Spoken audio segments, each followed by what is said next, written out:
Ciao a tutti, in questa puntata di Forzinet parlerò del grandissimo percorso di Jannik Sinner, il tennista alto atletismo numero uno del mondo che sta crescendo sempre di più. Infatti sappiamo che questa settimana ha raggiunto il numero di 61 settimane in testa al ranking ATP.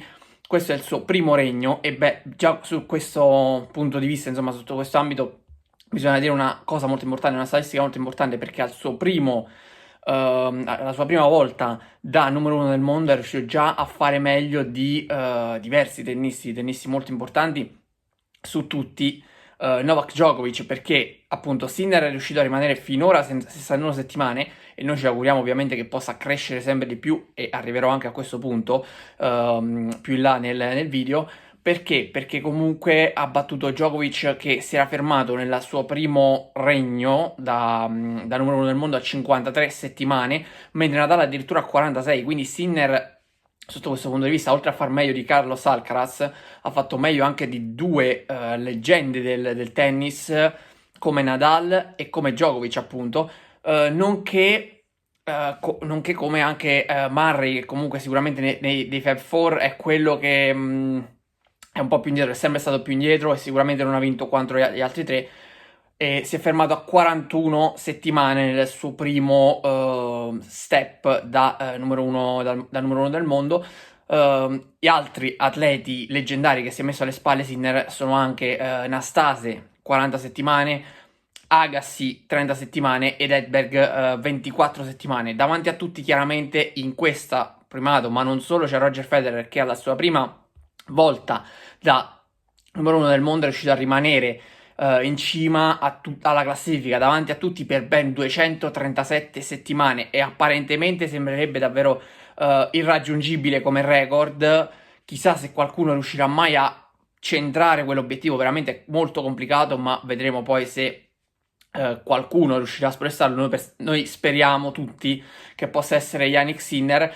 Secondo posto per Jimmy Connors a 160 e poi c'è molto più raggiungibile per Sinner Lleyton Hewitt a 75 settimane, quindi Sinner è il numero 4 sotto questo punto di vista e ben presto potrebbe diventare il numero 3, potrebbe salire sul podio perché comunque è ampiamente possibile come cosa. Gli mancano 14 settimane e 14 settimane da qui alla fine dell'anno potrebbe farcela, dipenderà molto dallo US Open, anche dal Master Media di Cincinnati che praticamente è appena iniziato, quindi per Sinner ci sono diverse possibilità ottimali di riuscire a centrare questo traguardo, però altro dato molto importante, forse anche più importante di quello che riguarda soltanto il primo regno da numero uno del mondo, è quello che riguarda invece la classifica globale delle settimane in testa al ranking per quanto riguarda tutti i tennisti della storia. Ebbene, Sinner attualmente si trova in 12ª posizione, come detto, con le sue 61 settimane da numero uno del mondo. Non gli manca tantissimo per entrare in top 10, già si è messo alle spalle tanti atleti importanti, come detto Murray, che Murray ha avuto soltanto quel regno, Nastase a 40, Roddick a 13, insomma si è messo dietro di lui anche Boris Becker, tantissimi tennisti, tantissime leggende del tennis si trovano alle sue spalle. Davanti a lui c'è Stefan Edberg con 72 settimane, quindi vuol dire che a Sinner ne mancano soltanto 11 per riuscire a superare lo svedese. E poi un passo avanti c'è Lleyton Hewitt, lo stesso che abbiamo visto appunto per quanto riguarda la classifica che riguarda il primo intervallo di tempo, il primo regno da numero uno del mondo dei vari atleti. In questo caso Hewitt occupa il 10° posto con 80 settimane. A Sinner quindi mancano 19 settimane da numero uno del mondo per riuscire ad entrare nella top 10 dei tennisti che hanno avuto più settimane in testa al ranking, e questo già sarebbe un risultato incredibile perché abbiamo visto poco fa, vi ho parlato di quelli che sono i primi periodi, insomma il primo vero e proprio periodo da numero uno del mondo dei vari atleti. Soltanto Federer è stato così irraggiungibile e così leggendario. Poi nel complesso, se andiamo a vedere tutta la classifica dal 10° posto che già vi ho detto fino al primo, Abbiamo Andre Agassi a 101 settimane, quindi anche Agassi è ampiamente alla portata di Sinner. Questo, ripeto, è a livello complessivo, quindi qualora anche dovesse perdere la leadership nel ranking ATP nei prossimi mesi, potrebbe comunque raggiungere Agassi, quindi averne fatte già 61 vuol dire tantissimo per Sinner. Poi c'è all'ottavo posto Borg, Bjorn Borg a 109, anche in questo caso secondo me obiettivo ampiamente raggiungibile, perché comunque sono soltanto 8 in più di Agassi. Poi con John McEnroe già andiamo in una consistenza diciamo molto più importante, sono 170 settimane di John McEnroe, 209 quelle di Nadal. Nadal, veramente una leggenda del tennis, è soltanto sesto. Pensate comunque a chi è davanti a lui. Nella top 5 abbiamo Jimmy Connors con 268, Ivan Lendl con 270, Pete Sampras con 286, secondo posto, secondo, non primo, per Roger Federer a 310 e primo. C'è Novak Djokovic a 428 settimane da numero 1 del ranking ATP, quindi Sinner al momento è riuscito ad arrivare a 61, gliene mancano comunque parecchi, un 350 quasi più o meno, per arrivare eventualmente a Djokovic, però ovviamente è giovanissimo. Djokovic ha raggiunto la soglia dei 40 anni ormai quasi, e quindi va verso il finale di carriera.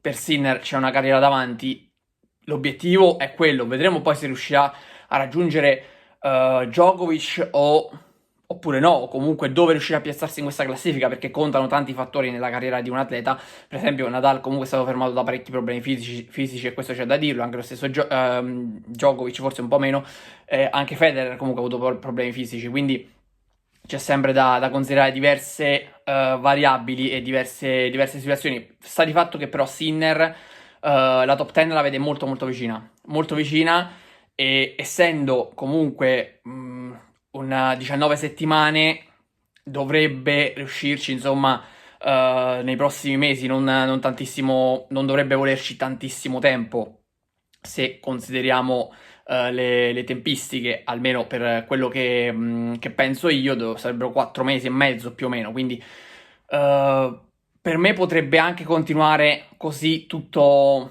di un pezzo, no? Farle tutte di un fiato. Ripeto, molto dipenderà dallo US Open. Sicuramente ha fatto un passo importante in avanti vincendo Wimbledon contro Alcaraz, e quindi sottraendo allo spagnolo dei punti preziosissimi, incamerandoli lui stesso invece a suo favore, quindi risultato molto importante. Poi altra classifica che di cui vorrei parlarvi è anche quella relativa alle settimane consecutive. Per quanto riguarda le settimane consecutive in testa al ranking, Sinner appunto ne ha 61, e qui la top 10 è veramente lì, a un passo.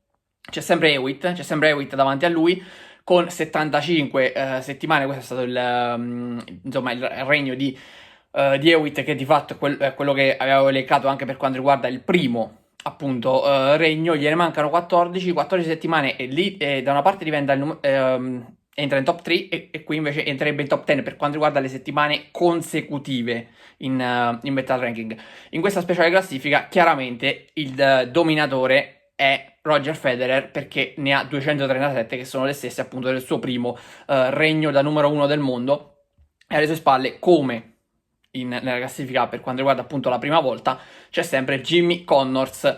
Ripeto, questa riguarda le settimane consecutive in testa al ranking. Se pensiamo a Djokovic, che appunto complessivamente è quello che ne ha fatte di più, ben 428, dobbiamo anche andare a dire che praticamente Djokovic il regno più lungo è stato quello di 123 settimane consecutive, che lo porta al quarto posto, quindi ai piedi del podio, e verosimilmente non riuscirà a raggiungere il podio, visto che comunque va verso la parte ormai conclusiva della sua carriera e difficilmente riuscirà a tornare numero 1 del mondo in tempi nei giusti tempi, insomma, visto che ci sono Alcaraz e Sinner davanti a lui.